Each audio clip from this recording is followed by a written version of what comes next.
ইরানের সাম্প্রতিক বছরগুলোর মধ্যে সবচেয়ে ব্যাপক গণবিক্ষোভ চলছে।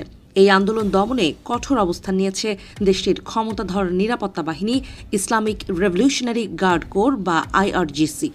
এক বিবৃতিতে তারা জাতীয় নিরাপত্তা ও ইসলামী বিপ্লবের অর্জনকে চূড়ান্ত সীমা হিসেবে ঘোষণা করে সরকারি সম্পদ ও জননিরাপত্তা রক্ষায় সর্বোচ্চ শক্তি প্রয়োগের হুঁশিয়ারি দিয়েছে।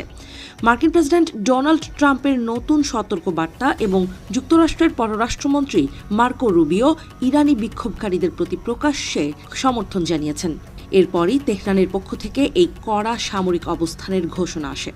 শনিবার এক বিবৃতিতে রুবিও বলেন, যুক্তরাষ্ট্র ইরানের সাহসী জনগণের পাশে রয়েছে। এই মন্তব্যকে ইরানের অভ্যন্তরীণ বিষয়ে হস্তক্ষেপ হিসেবে দেখছে দেশটির সরকার। এদিকে গত রাত জুড়েও ইরানের বিভিন্ন শহরে অস্থিরতা অব্যাহত ছিল।